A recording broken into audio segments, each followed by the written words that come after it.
அவருக்கு என்ன கல்வி தகுதி இருக்கு? அவருடைய கல்வி தரான்னு கேட்குறேன். அதாவது தொடர்ந்து தமிழ்நாட்டில் 1967க்கு பிறகு லிட்ரஸி ரேட்டாக இருந்தாலும், காலேஜ் என்ரோல்மெண்ட் ரேஷியோவாக இருந்தாலும், பர்ஃபார்மன்ஸ் வைஸ் டாக்டர் இன்ஜினியருடைய தரமாக இருந்தாலும் தமிழ்நாட்டில் தான் அதிகபட்சமாக இருக்குங்கிறதுக்கு ஆவணங்களே இருக்கு. ஆவணங்களை பரிசீலிக்காமல் அரசியல் உள்நோக்கத்தோடு ஒரு கோமாளித்தனமாக அப்பப்ப ஒரு வாக்குமூலம் கொடுத்தாக்க அதை ஏன் நீங்க பத்திரிகை ரொம்ப சீரியஸா எடுத்துக்கிறீங்கன்னு தெரியல.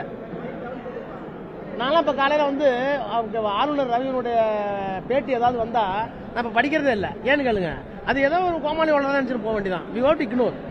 நான் சீரியஸா சொல்றேன், ஜனநாயகத்தில் நம்பிக்கை உள்ள those who are working in the fourth pillar, having deep rooted knowledge in the democracy, should ignore the any statement is given, being given or to be given by Ravi should be ignored. அவர் மாநிலத்தினுடைய ஒரு முதன்மையான பொறுப்பு இருக்காரு, ஆளுநரா இருக்காரு, அவர் சொல்றது புறக்கணிக்கணும்னு சொல்றீங்க. ஆனா ஒரு பல கருத்துக்களை சொல்லும்போது அதுக்கு பண்ணி என்ன பண்ணிட போறான்னு கேக்குறேன். பண்ணி என்ன பண்ணிட போறான்னு கேக்குறேன். என்ன கேட்டா, அதாவதுங்க புரியாம சொன்னா அது பதில் சொல்லலாம். புரிஞ்சே முட்டாள்தனமா கோமாளித்தனமா வேணும்னு அரசியல் பண்றது சொன்னா என்ன பண்ண முடியும்? அதை இக்னோர் பண்றதுதானே பெட்டர். அரசியல் அதாவது ஒரு அரசியல் பண்றாருன்னு சொல்ற அளவுக்கு கூட நாங்க உயர்த்த விரும்பல.